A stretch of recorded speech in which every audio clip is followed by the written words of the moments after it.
तो आज हमारा नेक्स्ट टॉपिक है रिफ्रैक्टिव इंडेक्स। तो रिफ्रैक्टिव इंडेक्स क्या होता है पहले देखते हैं। उसके डेफिनेशन से क्या बोलता है कि it is the ratio of speed of light in medium 1 to that of the speed of light in medium 2। So it's just a ratio, किसका? Speed of light. तो स्पीड का ही रेशियो है, स्पीड ऑफ लाइट अलग अलग medium में। जैसे कि हम यहाँ डिफाइन कर रहे हैं कि μ21 अगर हमारा रिफ्रैक्टिव इंडेक्स है, ठीक है, इसको कैसे पढ़ते हैं, क्या होता है, इसको डिस्कस करेंगे। पहले देखो कि μ21 अगर हमारा रिफ्रैक्टिव इंडेक्स है तो इसको कैसे बोलेंगे कि वेलोसिटी ऑफ या फिर speed of light in first medium with respect to speed of light in second medium. ऐसे अपन क्या करेंगे इसको, it's a ratio of speed of light in the first medium to the speed of light in the second medium. तो ये by definition से हमको formula मिल गया। लेकिन अब इसको रीड कैसे करेंगे, देखो μ21 लिखते हैं, जो हमेशा डिनोमिनेटर में होता है उसको पहले लिखते हैं। इसका मतलब क्या है, refractive index of second medium with respect to the first medium. मतलब हम सेकेंड मीडियम जो भी हमारा होगा, वो एयर हो, वाटर हो, ग्लास हो, उसका रिफ्रैक्टिव इंडेक्स बता रहे हैं किसके रिस्पेक्ट में, फर्स्ट मीडियम के रिस्पेक्ट में। अब फर्स्ट मीडियम क्या हो सकता है, एयर वाटर। तो अगर हम यहाँ पे एक एग्जांपल ले लें कि हमारा फर्स्ट मीडियम मान लिया एयर है और सेकंड मीडियम मान लिया हमारा ग्लास है, सेकंड मीडियम इज ग्लास, तो हम क्या बोलेंगे कि refractive index of air with respect to glass क्या होगा कि it is the ratio of velocity of air in glass. Air की वेलोसिटी किसमें, ग्लास में, और किसके साथ रेशियो, वेलोसिटी ऑफ आपकी लाइट इन एयर। तो हमको देखना है वेलोसिटी ऑफ लाइट को ही, लेकिन अलग अलग मीडियम में। एक बार ग्लास में ट्रेवल कर रहे हैं तो क्या वेलोसिटी है, और उसका रेशियो जब वो लाइट एयर में ट्रेवल कर रही है तो उसकी क्या वेलोसिटी या स्पीड भी बोल सकते हैं। अगर हम यहाँ पे बात करें तो वेलोसिटी ऑफ जो ग्लास में आपकी वेलोसिटी होगी, ऑब्वियस है ग्लास डेंसर मीडियम है तो क्या होगी, वेलोसिटी कम होगी, स्पीड लाइट की कम होगी। और यहाँ पे स्पीड आपकी किसकी, लाइट की, जो एयर में, क्योंकि एयर क्या है आपका रेयर मीडियम है तो उसमें ज्यादा होगी। तो जब हम इसका रेशियो निकालेंगे तो क्या होगा, 1 से कम आने वाला है। क्या आने वाला है, रिफ्रैक्टिव इंडेक्स 1 से कम आने वाला है। तो 1 से कम रिफ्रैक्टिव इंडेक्स क्या शो करता है कि आपकी जो वेलोसिटी है ग्लास में वो एयर से कम है। तो इसका सिग्निफिकेंस क्या है रिफ्रैक्टिव इंडेक्स का, एकमात्र सिग्निफिकेंस यही है कि रिफ्रैक्टिव इंडेक्स हमको ये बताता है कि किस मीडियम में या किस मटेरियल में लाइट की स्पीड में क्या चेंजेस आ रहे हैं, मतलब कितनी फास्ट या कितनी स्लो या किस स्पीड से वो इस मटेरियल में या उस मीडियम में मूव कर रही है लाइट, ये बताता है। और देखा जाए तो ये क्या है, एक डायमेंशनलेस क्वांटिटी है, क्योंकि स्पीड को आपको किससे डिवाइड करना है, स्पीड से डिवाइड करना है। तो यहां से भी आपको यही समझ में आएगा। अगर हम इसको पढ़ें, refractive index of glass with respect to air क्या होगा, VA अपॉन VG लिख सकते हैं इसको, ठीक है। और ये हमेशा 1 से बड़ा होगा, और इसको भी जब हम देखेंगे तो क्या होगा, ये बताएगा कि velocity of light in glass is less than the velocity of light in air. तो ये हमको समझना है, ये हमारा होता है रिफ्रैक्टिव इंडेक्स का फॉर्मूला। इस तरीके से हम लिखते हैं। तो 1, 2 के फॉर्म में लिख सकते हैं, या तो एयर ग्लास आपको दिया है तो एयर ग्लास लोगे, वाटर ग्लास दिया है तो वाटर ग्लास लोगे, या एयर वाटर दिया है तो एयर वाटर। 2 मीडियम आपके पास होंगे। नेक्स्ट बात करते हैं एब्सोल्यूट रिफ्रैक्टिव इंडेक्स की। एब्सोल्यूट रिफ्रैक्टिव इंडेक्स क्या होता है, it is also defined as the ratio of speed of light in vacuum. यहाँ पे क्या इंपॉर्टेंट है, आपका जो न्यूमरेटर होगा वो स्पीड ऑफ लाइट किसमें देखना है आपको, वैक्यूम में। Vacuum means nothing is there, that is empty space, है ना। तो कोई मीडियम नहीं है, वैक्यूम में आपको देखना है। तो हमको पता है कि स्पीड ऑफ लाइट 3 × 10⁸ मीटर पर सेकेंड होती है इसमें, किसमें, वैक्यूम में। तो वो आपको पहले से ही पता है, उसको हम किससे डिनोट करते हैं, C से। और उसको किसके साथ रेशियो निकालना है, speed of light in any medium, जो मीडियम आपको दिया होगा। अगर आपको एयर दिया है वैक्यूम के साथ तो आपको रिफ्रैक्टिव इंडेक्स किसका मिलेगा, एयर का मिल जाएगा, ठीक है। अगर आपको वैक्यूम के साथ ग्लास को कंपेयर करने बोला है तो रिफ्रैक्टिव इंडेक्स किसका मिल जाएगा, ग्लास का मिल जाएगा। तो हमारे एक टेबल में भी दिया है, ये हमारा डेफिनेशन हो गया रिफ्रैक्टिव, एब्सोल्यूट रिफ्रैक्टिव इंडेक्स का। और हमारे बुक में एक टेबल भी दिया है जिसमें अलग अलग रिफ्रैक्टिव इंडेक्स की वैल्यू दी है। जैसे एयर की 1.003 दी है, यूनिट कुछ नहीं होता, यूनिट लेस है क्योंकि स्पीड डिवाइडेड बाय स्पीड ही है। लेकिन यहाँ पे क्या है, वैक्यूम को किसके साथ कंपेयर किया गया है, एयर के साथ। तो रिफ्रैक्टिव इंडेक्स किसका निकाल रहे हैं, एयर का निकाल रहे हैं, ठीक है। सिमिलरली सबसे ज्यादा किसकी होती है, डायमंड की सबसे ज्यादा होती है, दैट इज 2.43 के आसपास।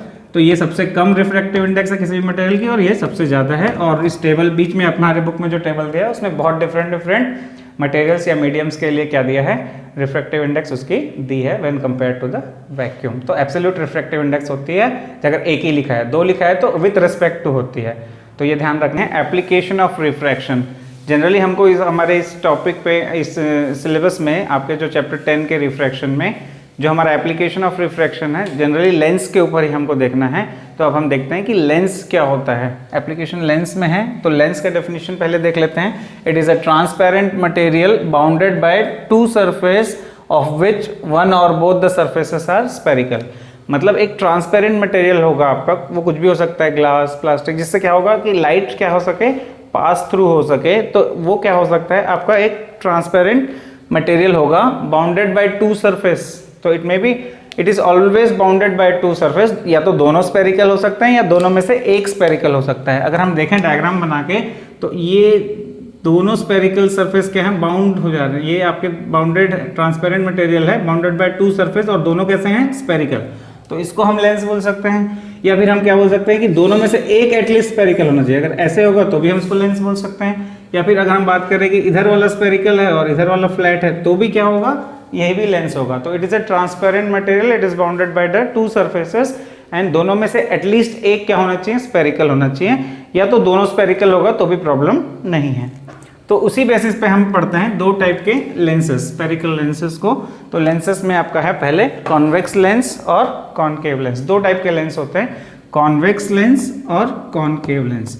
तो ऐसे लेंस जो कि सेंटर पे थिक होते हैं कंपेयर टू उसके एंड पे थिकनेस देखो कम है, ये स्मॉल टी है, लेकिन सेंटर पे थिकनेस क्या है, ज़्यादा, मान लिया कैपिटल टी। तो हम यहाँ पे एंड पे क्या है, स्मॉल टी हो गया फिर से। तो क्या बोल रहे हैं, the lens which are thick at the center than at their edges। तो डेफिनेशन बहुत क्लियर है आपका कॉन्वेक्स लेंस का। कॉन्वेक्स लेंस वही लेंस होंगे जो कि सेंटर पे थिक होंगे। अगर हम प्रैक्टिकल की बात करें, फिजिक्स में देखें तो जब हमको लेंस दिया जाता है तो हम उसको टच करके बता सकते हैं कॉनकेव लेंस है कि कॉन्वेक्स लेंस है। तो कॉन्वेक्स लेंस क्या होगा, सेंटर पे थिक होगा और एज पे क्या होगा, थिन होगा। तो उसको हम बोलते हैं कॉन्वेक्स लेंस। और इस तरीके का कुछ दिखता है और इसमें क्या है, डबल स्पेरिकल है, तो इसको हम बोल सकते हैं डबल कॉन्वेक्स लेंस भी बोल सकते हैं और सिंपली कॉन्वेक्स लेंस भी कह सकते हैं। अब आते हैं कॉनकेव लेंस में। कॉनकेव लेंस किसको कहेंगे, तो डायग्राम से देखते हैं कॉनकेव लेंस किस टाइप का होगा।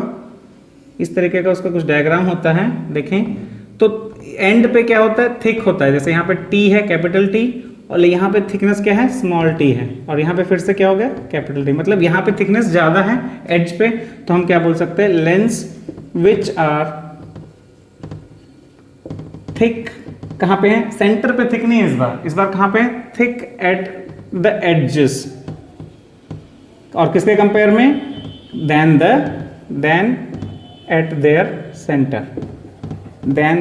There centre. इसका मतलब क्या है, अगर हम टच करें फिजिकली भी, अगर आप लेंस देखते हैं और उसको जब हम टच करें तो सेंटर पे क्या होंगे, थिक होंगे, पतले, है ना, और एज पे क्या होंगे, थिक, मोटे। तो आप देख के, फील करके, टच करके ही आप बता सकते हो कि ये कॉनकेव लेंस है और ये कॉन्वेक्स लेंस है। और convex lens are generally also called as converging lenses. इनको हम क्या बोलते हैं, कन्वर्जिंग लेंसेस बोलते हैं, लेंस। और कॉनकेव लेंस को हम क्या बोलते हैं, डाइवर्जिंग लेंस। इसका डायग्राम देखेंगे नीचे, image formation in spherical lenses में। तो क्या है कि ये आपका कौन सा लेंस है, कॉन्वेक्स लेंस है। तो कॉन्वेक्स लेंस में क्या हो रहा है, जो लाइट पैरेलली आ रही है, जो रेज, इंसिडेंट रेज क्या हो रही हैं, पैरेलल आ रहे हैं, किसके, प्रिंसिपल एक्सिस के। रिफ्रैक्शन के बाद कहाँ से पास हो रहे हैं, फोकस पे, मतलब एक जगह क्या कर रहे हैं, कन्वर्ज हो रहे हैं। इसलिए इन लेंसेस को हम क्या बोलते हैं, कन्वर्जिंग लेंस। अगर दूसरा चीज वही देखोगे आप, कॉनकेव लेंस में जो incident ray parallel to the principal axis आ रहे हैं, रिफ्रैक्शन के बाद क्या हो जा रहे हैं, डाइवर्ज हो रहे हैं, कन्वर्ज नहीं हो रहे हैं, they are not actually converging, so they are diverging. तो इसलिए हम इनको क्या बोलते हैं, डाइवर्जिंग लेंस। तो बहुत ध्यान रखना है कि जिनका रिफ्रैक्शन के बाद एक ही पॉइंट पे कन्वर्ज होते हैं तो कन्वर्जिंग लेंस, और डाइवर्ज होते हैं तो डाइवर्जिंग लेंस। और ये इनका फोकल लेंथ हम हमेशा पॉजिटिव लेते हैं कन्वर्जिंग इसमें लेंस में, और इनका फोकल लेंथ हम generally always taken as negative. तो ये ध्यान में रखना है, आगे न्यूमेरिकल्स में भी काम आने वाला है। तो इमेज फॉर्मेशन इन स्पेरिकल लेंस, जैसे हमने पढ़ा था इमेज फॉर्मेशन इन स्पेरिकल मिरर्स, आपके 4 रूल्स थे, तो यहाँ पे भी उन रूल्स को फॉलो करते हैं लेंस में भी जो रिफ्रैक्शन होता है। तो ये आपको 2 बेसिक रूल्स यहाँ पे फॉलो होते हैं, 4 नहीं है, वहाँ 4 थे, यहाँ 2 बेसिक रूल्स फॉलो हो रहे हैं।